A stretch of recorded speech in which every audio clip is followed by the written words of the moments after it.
Shalom, and welcome to the YouTube channel of jewishideas.org. Please visit our website, jewishideas.org, for more information and articles about an approach to modern Orthodoxy which is intellectually vibrant, compassionate, and inclusive. I received a question today from a member of the Institute relating to an incident which happened recently in the state of Israel. There is a very well-known rabbi who was reputed to do miracles and wonders. And what happened was that he apparently promised one of his parishioners to perform a certain miracle or make a certain prayer for him. And it didn't come true, it didn't transpire. Apparently the person had paid money for this miracle to happen and was very outraged that he did not succeed in having the miracle performed. And he broke into the rabbi's office and stabbed him to death. It's a terrible, horrible circumstance, obviously. Shocked the whole state of Israel.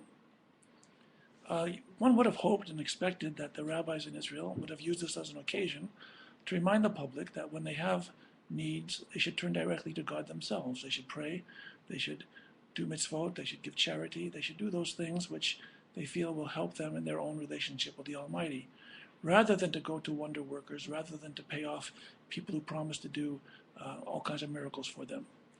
However, instead of doing that, many of the rabbis have spoken, as recorded in the press, have given a different message altogether. It seems that one of the popular messages that has been presented has been that the reason the rabbi was murdered was to atone for sins.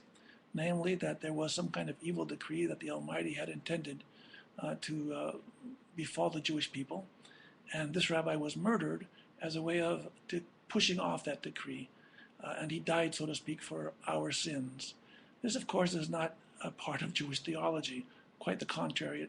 It smacks much more of a Christian theology.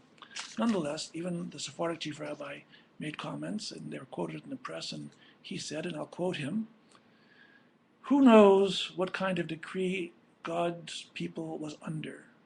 And this rabbi was strong for us, and he bore the atonement for our generation." This is the kind of talk from important rabbis that I find extremely distressing. They speak as though they have a direct line to God, as if they understand why God does what God does. And instead of simply saying this was an example of murder, that this individual admitted that he murdered the rabbi. There were no mysteries to it. It was clear why he did it. He had the motive to do it, and he confessed to doing it. This has nothing to do with any evil decree that God had in mind for the Jewish people. And how would any rabbi, anybody without the gift of prophecy, know that? In fact, this kind of speaking is arrogant, it is self-righteous, it is presumptuous, and it is something which is extremely offensive to the true religious sensibility of the Jewish people.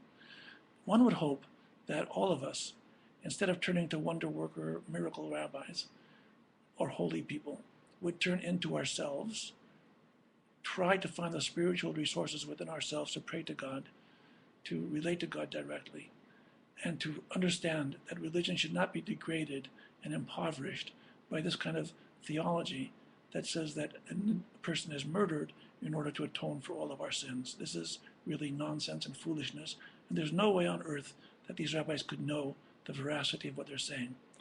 This is religion at its most primitive and most aimed at the most gullible kinds of people. Please join our institute, the Institute for Jewish Ideas and Ideals, and help us in our work to foster a Judaism, an Orthodox Judaism, that is intelligent, that is reasonable, that makes sense, that calls on us to stand up and live proper, dignified lives as religious Jews, and not to rely on miracle workers and wonder workers.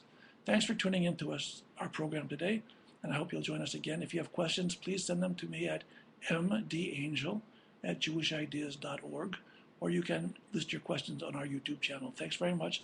Chazak, chazak. Best wishes.